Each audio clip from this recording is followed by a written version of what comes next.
Olá, meus queridos amigos, muito bom dia! Muito bom dia, muito bom dia! Oh, meus amigos, muito bom dia, com muita alegria e gratidão. Mais uma sexta-feira repleta de luz e de paz é o que eu desejo para você, para sua família, para a humanidade ao seu redor. Começando mais uma pílula do nosso amado e querido Evangelho. E hoje eu queria conversar com você sobre os perigos das pequenas tristezas. Olha como isso é sério, gente. No livro Jesus no Lar, que eu adoro, já recomendei aqui várias vezes, um livro belíssimo da psicografia de Chico Xavier, conta 50 histórias sobre Jesus, né, que os evangelhos tradicionais não contam, lindíssimas. Lá no capítulo 40, nós vamos encontrar Jesus trazendo um ensinamento precioso para os seus discípulos. A conversa acontecia ao redor de Filipe, que estava triste por causa de uma determinada situação, e quando ele estava triste, né, ele não trabalhava direito em favor do evangelho. Então Jesus conta uma história. Ele diz que o Senhor da vida precisou de uma família numa cidade para ajudar muitas pessoas necessitadas. E encontrou uma família iluminada, que seguia as regras, que era muito cheia de luz, né, como popularmente se dizia, temente a Deus. Era um pai, uma mãe e 3 filhos. E então confiou a eles, né, no seu inconsciente, todo o trabalho que deveria fazer para ajudar a todos a crescerem naquela cidade. E assim aconteceu. Acabaram criando uma instituição de muito amor e carinho, ajudaram muitas pessoas. Jesus conta que não demorou muito para chamar a atenção das forças negativas, né, que não gostam que o bem aconteça. E aí pronto, essas forças tentaram intuir nossos amigos a se desanimar com a maledicência, gente falando mal deles. Não teve jeito. Eles se fortaleceram na união e seguiram adiante. Depois veio a doença, não teve jeito. Eles se fortaleceram na sua fé, a doença passou e eles seguiram adiante fazendo bem. E assim foi, até dinheiro essas forças trouxeram para ver se eles se desviavam do caminho, né, se distraindo, mas não teve jeito. O dinheiro que chegava, eles contribuíam com todos e o trabalho da fé seguia adiante. Até que um teve uma ideia. E aí Jesus conta que sutilmente foi incutido na mente do companheiro uma pequena vibração de tristeza. O pai, líder, e ele colocou essa pequena sugestão na mente: você não é nada. Você fala de Deus, quer ajudar todo mundo, inspirar sua família, mas você é tão cheio de defeitos.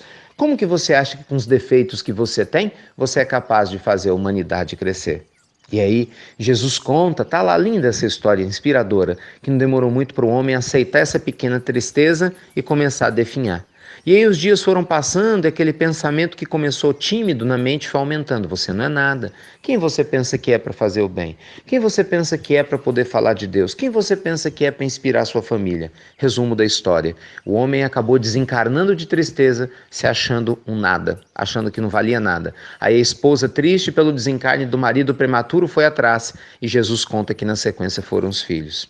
Aí no final, que é a beleza, né, que é a conclusão de Jesus a esse respeito, ele conta que é muito perigoso que nós agasalhemos a pequena tristeza, mas que aquela pessoa que está envolvida no trabalho do autoaperfeiçoamento, né, pessoa que tem, né, as suas mãos cheias de trabalho para ser um ser humano melhor e ajuda outras pessoas, jamais vai permitir que a tristeza destrutiva ao redor dele cresça, ameaçando, né, essa luz enorme que tem que crescer. Porque Deus não procura, meus amigos, ninguém perfeito, mas sim pessoas de boa vontade, trabalhadores verdadeiros de boa vontade para semear a sua luz e a sua paz. Eu acho essa história muito inspiradora, sabe por quê? Primeiro porque nenhum de nós é perfeito e isso não justifica a gente cruzar os braços para não fazer o bem. É ou não é?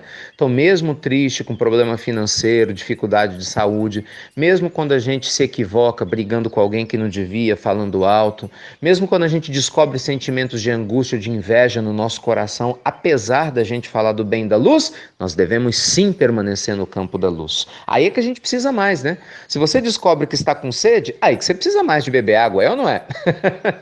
Né? Quanto mais eu vejo a minha escuridão, as minhas sombras na fala junguiana, mais eu quero trazê-las para a luz. Então não desista. Não desista de você porque você tem um defeito ou um problema. Não deixe esse pensamento negativo te desestimular. Se o Cristo, que é o Cristo, escolheu discípulos imperfeitos, se o Senhor da vida, que é o Senhor da vida em todas as religiões, em todas as épocas, chama pessoas que até então tinham vidas mundanas, olha a história de Santo Agostinho, por exemplo. Por que nós não podemos transformar nossa vida, né, no manancial de luz? Claro que sim. Só que isso exige o quê? Foco. Por isso, cuidado com as pequenas tristezas. Às vezes, gente, uma tristeza, por mais fundamentada que ela seja, é uma armadilha para a gente cair na ingratidão a Deus, na raiva da vida ou de qualquer outra coisa e se desanimar. Às vezes é um animalzinho que você ama muito, que desencarna de uma maneira inesperada. Muitas vezes é uma maledicência que vem de um amigo que você amava muito e te derruba no chão. Às vezes é uma traição de dentro do seu próprio lar, que faz você perder a confiança nas pessoas. Às vezes é um problema de saúde, quando você achava que seu corpo era indestrutível, né? Às vezes é um problema financeiro, quando você imaginava que nunca nada ia faltar. Então a gente vê que as provas na vida, meus amigos, vão batendo na nossa porta todo dia, devagarzinho. Mas é aí que o nosso foco na nossa fé interior tem que crescer. É dizer para essa prova que nosso Deus é maior, que nada acontece por acaso. É ou não é?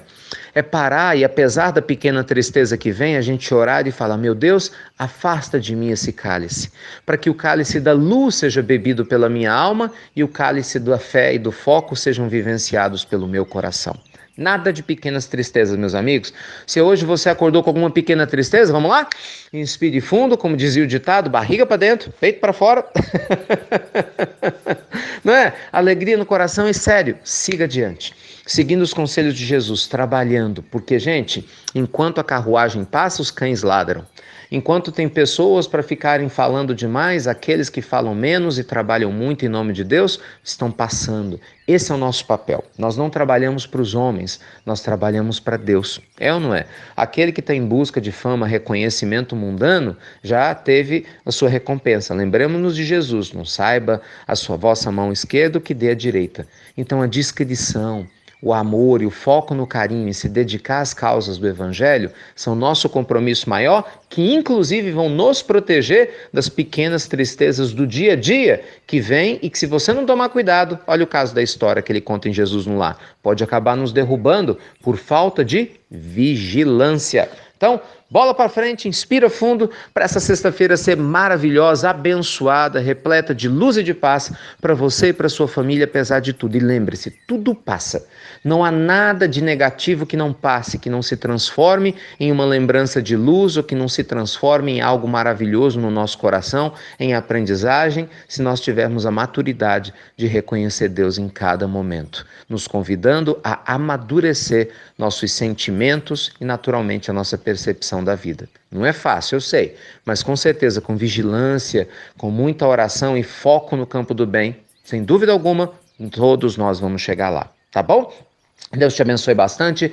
Mais uma vez, muito obrigado por compartilhar a Pílula do Evangelho nos seus grupos, nas suas listas de transmissão. Só bondade divina para agradecer a vocês tamanha generosidade. Fiquem com Deus, meus amigos, e com muita luz, viu? Deixa a sua luz brilhar e exterminemos essas pequenas tristezas que não nos ajudam em nada. Fiquem com Deus e até breve, meus queridos amigos. Até muito breve.